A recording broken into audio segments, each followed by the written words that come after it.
ہیں وہ سب اپنے وطن کے لیے بے حد فکر مند ہیں. جس طرح ڈرون حملوں میں روزانہ اتنی زیادہ ہلاکتیں ہو رہی ہیں پچھلے دنوں، بلکہ کل ہی کی اطلاع ہے کہ جنوبی وزیرستان میں تقریباً 55 افراد جو ہیں وہ مارے گئے ہیں، چاہے وہ ملیٹنٹ یا کوئی. جی ہاں.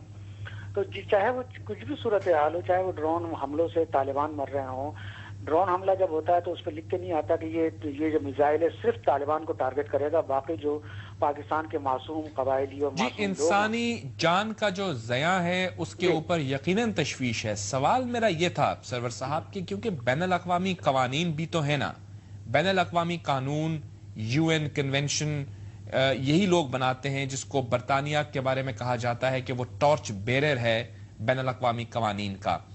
امریکہ بھی ایسے ہی دعوے کرتا ہے، لیکن جب پاکستان کی سوورنٹی کو چیلنج کیا جاتا ہے تو اس وقت برطانیہ کیا کرتا ہے؟ یہ میرا سوال ہے. دیکھیں، سوال آپ کا بالکل درست ہے، لیکن اس کا جواب بھی بالکل واضح ہے کہ طالبان کے مسئلے پر، فوجی آپریشن کے مسئلے پر برطانیہ اور امریکہ کا نقطہ نظر بالکل ایک ہے.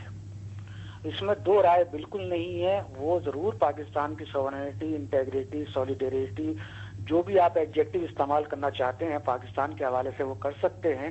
اس پر وہ بظاہر تو تشویش کا اظہار کرتے ہیں کہ یہ کیا ہو رہا ہے، لیکن اس تشویش کے پیچھے بھی ان کا اپنا مقصد ایک موجود ہے کہ اگر پاکستان میں خدا نخواستہ حالات اتنے اختر ہو گئے تو ان کے اثرات خود واشنگٹن میں اور لندن میں محسوس کیے جائیں گے. یہ اس حقیقت کا ان کو ادراک ہے، اسی لیے وہ تشویش کا اظہار کرتے ہیں. لیکن ساتھ میں اسی سانس کے اندر دوسری بات یہ کہتے ہیں کہ جو کچھ ہو رہا ہے، یہ پاکستان کی مسلح افواج جو کچھ کر رہی ہیں وہ بالکل ٹھیک کر رہی ہیں. یہ طالبان ایک مونسٹر ہیں اور ان کا خاتمہ بہت ضروری ہے. ایسی صورت میں جبکہ ہمارے فورن، لیکن وہی تو میں جاننا چاہتا ہوں کہ دیکھیے جب وہی ان کو اس چیز کا ادراک ہے کہ پاکستان کی آرمڈ فورسز، پاکستان کی سیاسی جماعتیں، پاکستان کی سول سوسائٹی یکجا ہو کر اس مینس کا مقابلہ کر رہی ہے، تو اگر وہ ہمارے دوست ہیں برطانیہ یا امریکہ تو یقیناً وہ ہمارے ہاتھوں کو مزید مضبوط کریں گے. جیسے کہ صدر صاحب جاتے ہیں ان سے کہتے ہیں کہ ہمیں سپورٹ کیجئے، لیکن جب وہ خود ہی حملہ کرتے ہیں ڈرون کے ذریعے ہمارے ملک میں تو یہ ہمارے ہاتھ مضبوط کرنا تو نہ ہوا. یہ ہاتھ مضبوط کرنا نہیں بلکہ ہمارے ہاتھ کاٹنے کے مترادف ہے. ڈرون حملے کیوں کر رہے ہیں یہ تو اسلام آباد میں بیٹھے ہوئے جو حکمران ہیں ہمارے، ان کو اس بات کو بہت کلیئر کرنا چاہیے. لیکن پرابلم یہ ہے بھائی، جب ہم امداد کے لیے ہاتھ پھیلائیں گے تو ان کی بات کو بھی سنیں گے. چاہے کتنے ہی ہم لوگ اپنے اسٹیٹمنٹ جاری کریں کہ ہم بالکل خود مختار ہیں، لیکن حقیقت ایسی بات نہیں ہے. جو شخص دے گا، جو ملک آپ کو دے گا، جو ملک ہمیں دے گا، وہ اپنی ڈکٹیشن بھی اور اپنا طرز عمل بھی وہ خود ہی اس کا تعین کرے گا.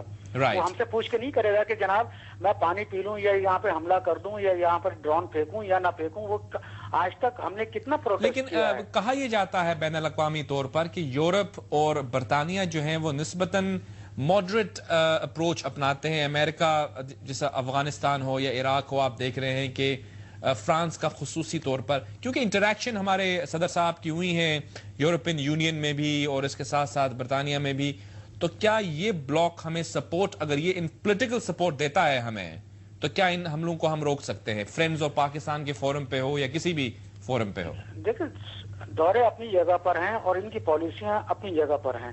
آج تک برطانیہ یا یورپ کے کسی ملک نے امریکہ سے یہ کہا ہے کہ ڈرون حملے مت کرو، یا کسی ایک ملک نے بھی. میں لندن میں رہتا ہوں، اس کے باوجود میں آپ سے یہ کہتا ہوں کہ برطانیہ اور کسی بھی یورپی ملک نے آج تک ڈرون حملے کی مذمت نہیں کی ہے. اور ان ممالک کا کہنا یہ ہے کہ جو کچھ بھی ہو رہا ہے وہ بالکل صحیح ہے اور طالبان کو ختم ہو جانا چاہیے. تو گویا یہاں پہ مزید محنت کرنے کی ضرورت ہے پاکستان کی حکومت کو کہ جب وہ وہاں جا کے ایڈ کی بات کرتے ہیں تو پولیٹیکل سپورٹ بلڈ اپ کرنے کی بات بھی کریں. گفتگو کو آگے لے کر چلیں گے سرور صاحب. ایک اور جو خوش آئند بات ہوئی وہ یہ کہ پارلیمانی کمیٹی تشکیل دی گئی 17ویں ترمیم کے حوالے سے. وہ ترمیم جو کہ ایک عامر نے اس دور میں کی جس کو ہم تاریک دور کہتے ہیں، جو جمہوری دور بالکل بھی نہیں تھا، اور اس نے پارلیمانی جمہوری نظام کو بالکل بدل کر ایک شخص میں مرکوز کر دی تمام پاورز. آج ایک سال زیادہ گزر جانے کے بعد جمہوریت پسند لوگ سوال کر رہے تھے کہ وہ ترمیم ختم کیوں نہیں ہوئی. یہ جو پارلیمانی کمیٹی بنی ہے کس حد تک خوش آئند ہے اور برطانیہ کیسے دیکھ رہا ہے، وہاں پہ رہنے والے پاکستانی کیسے دیکھ رہے ہیں اس کو؟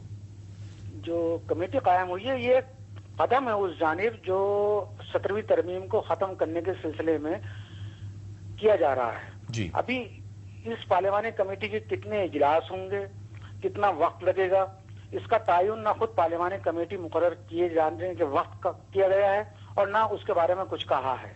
ابھی تو یہ ابتدا ہے کہ ہم نے ایک کمیٹی قائم کر دی ہے, وہ ساری جائزہ لے گی اور تمام معاملات کو اپنی رپورٹ پر پھر پیش کرے گی پارلیمنٹ میں. یہ ابھی بہت دور ہے, جسے کہتے ہیں نا دلی دور است والی بات ہے. ابھی تو ابتدا ہوئی ہے. ٹھیک ہے, یہ لوگ بھی مطالبات کرتے ہیں, لیکن ابھی اس طرف ان کی توجہ چھوٹی چھوٹی باتوں پہ یہاں سے کوئی ریئیکشن جاری نہیں ہوتا ہے. جی ہاں, یہ چاہتے ہیں کہ بھئی پاکستان میں جو کچھ ہو رہا ہے وہ تھوڑا بہت انڈیپینڈنٹ. ویسے تو جو ہمارے امریکن ہیں جناب, انہوں نے تو کہہ دیا تھا کہ 17ویں ترمیم کے بارے میں اتفاق ہو چکا ہے. جی. مسلم لیگ نون میں بھی, پیپلز پارٹی میں بھی, اور تمام سٹیک ہولڈرز جو ہیں یہ اس میں اتفاق پاتے ہیں. امریکہ کی طرف سے یہ سٹیٹمنٹ آیا تھا. میں چاہوں گا آپ سے بھی پوچھوں کہ ایم کیو ایم اور مسلم لیگ نون میں کچھ رپورٹس ہیں کہ روابط بڑھ رہے ہیں, اور ایم کیو ایم یقیناً کلیدی رول ادا کرتی ہے سندھ میں بھی اور مرکز میں بھی کہ کون برسر اقتدار آتا ہے. اس میں نواز شریف صاحب لندن میں ہیں, اور یہ رپورٹس ہیں کہ ان کی ملاقات ہوگی وہاں کے وزیر اعظم صاحب سے بھی, اور اس کے بعد کچھ رپورٹس انکنفرمڈ ہیں کہ غالباً الطاف حسین صاحب سے بھی کچھ روابط بڑھ رہے ہیں. تو کیسے دیکھ رہے ہیں آپ, موجود ہیں لندن میں وہاں پہ, ان بدلتی ہوئی صورتحال کو؟ اور اپنے صاحبزادے کے ساتھ آئے ہیں یہاں پر بدھ کی رات کو, منگل کی رات کو 10:20 پر پہنچے ہیں یہاں پر قطر سے. گورڈن براؤن سے اور وزیر خارجہ ڈیوڈ ملیبینڈ سے ان کی ملاقات متوقع ہیں. ابھی 10 ڈاؤننگ اسٹریٹ سے کوئی سرکاری طور پر اس بارے میں کچھ نہیں بتایا گیا, اور نہ ہی مسلم لیگ نون کے حلقے اس بارے میں کچھ کہہ رہے ہیں. اطلاع صرف یہ ہے کہ چونکہ جب پچھلے دنوں گورڈن براؤن پاکستان گئے تھے تو لاہور میں ان کی میاں نواز شریف صاحب سے ملاقات ہوئی تھی. اس موقع پر گورڈن براؤن نے ان کو دعوت دی تھی کہ وہ جب لندن تشریف لائیں تو ان سے ضرور ملاقات کریں. تو ہو سکتا ہے کہ ان کی ملاقات ہو, اور اس میں کوئی بعید بھی نہیں ہے, کیونکہ جس طرح نواز شریف صاحب کو عالمی رہنماؤں کی جانب سے پذیرائی مل رہی ہے, اس میں گورڈن براؤن سے ان کی ملاقات کوئی بہت بڑی بات نہیں ہوگی. وہ ایک حصہ ہے اس تسلسل کا جو اس سلسلے میں پچھلے 1-1.5 برسوں سے جاری ہے.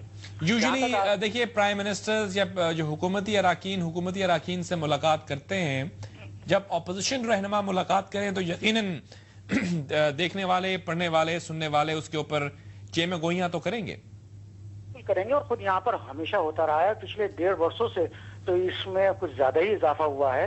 یہاں پر میں آپ کو یہ بھی کہتا چلوں کہ برطانیہ میں ایک جنرل امپریشن یہ پیدا ہو گیا ہے کہ میاں نواز شریف صاحب متبادل وزیر اعظم کے طور پر مختلف ممالک, خاص طور پہ برطانیہ اور امریکہ کو قابل قبول ہیں, اور ان سے جو ملاقاتیں ہو رہی ہیں وہ اسی سلسلے کی ایک کڑی ہے کہ اگر ضرورت پڑی تو, اور پاکستان میں جو مستقبل قریب میں یا مستقبل میں جو فی الحال ابھی نظر نہیں آتا, اگر کوئی تبدیلی آتی ہے تو میاں نواز شریف صاحب متبادل وزیر اعظم کے طور پر سامنے لائے جائیں گے. اس لحاظ سے یہ ملاقاتیں گردانی جا رہی ہیں. جہاں تک آپ نے کہا ایم کیو ایم سے اور ان کے مسلم لیگ نون کے قریبی تعلقات کی بات, تو یہ سیاست کا ایک حصہ ہے, اس میں اتار اور چڑھاؤ آتا رہتا ہے. یہ دونوں جماعتیں بہت دور بھی چلی جاتی ہیں اور بہت قریب بھی آ جاتی ہیں. جس طرح پاکستان پیپلز پارٹی اور ایم کیو ایم ہمیشہ ایک دوسرے سے مختلف رہی ہیں, مختلف سمتوں میں چلتی رہیں, لیکن پھر ان میں اتحاد ہوا. دیکھیے جو اگر آپ سٹیٹمنٹس کا موازنہ کریں, میں دیکھ رہا تھا پہلے کچھ میں یہ نہیں کہوں گا ہاسٹائل تھیں, لیکن کوئی اتنی فرینڈلی نہیں تھی سٹیٹمنٹس جو آتی تھی نون, مسلم لیگ نون یا ایم کیو ایم کی طرف سے. اب جب دیکھتے ہیں تو ہمیشہ ایسا آتا ہے ہمارے دروازے کھلے ہوئے ہیں, ہماری ملاقات ہونی ہے, جمہوری قوتوں کو ساتھ چلنا پڑے گا, جس سے پڑھنے والے اور دیکھنے والے یہ اندازہ لگا سکتے ہیں کہ غالباً کچھ نرمی آئی ہے, کچھ سرد مہری ختم ہوئی ہے. نہیں, میں یہ سمجھتا ہوں کہ زیادہ سے زیادہ تھوڑا بہت ہلکا بیانات ہلکے ہوئے ہیں, لیکن جو دوسری اور تیسری درجے کی جو قیادت ہے ان کے بیانات میں ابھی تک وہی زبان استعمال ہو رہی ہے. یہ اور بات ہے کہ میاں نواز شریف صاحب یا میاں شہباز شریف صاحب اور الطاف حسین صاحب نے کبھی ایسے بیانات دو ٹوک انداز میں نہیں دیے کہ, لیکن دوسری اور تیسری درجے کی قیادت کی آپ بات کر رہے ہیں, وہ تو پیپلز پارٹی اور ایم کیو ایم جو برسر اقتدار ہے ان کے درمیان بھی ہوتی رہتی ہے. جی, میں نے یہی آپ سے عرض کیا کہ یہ سیاست کا ایک حصہ ہے, اور خاص طور پر پاکستان کی سیاست کا ایک حصہ ہے کہ صبح کے جو دشمن ہوتے ہیں وہ شام کو دوست ہوتے ہیں, اور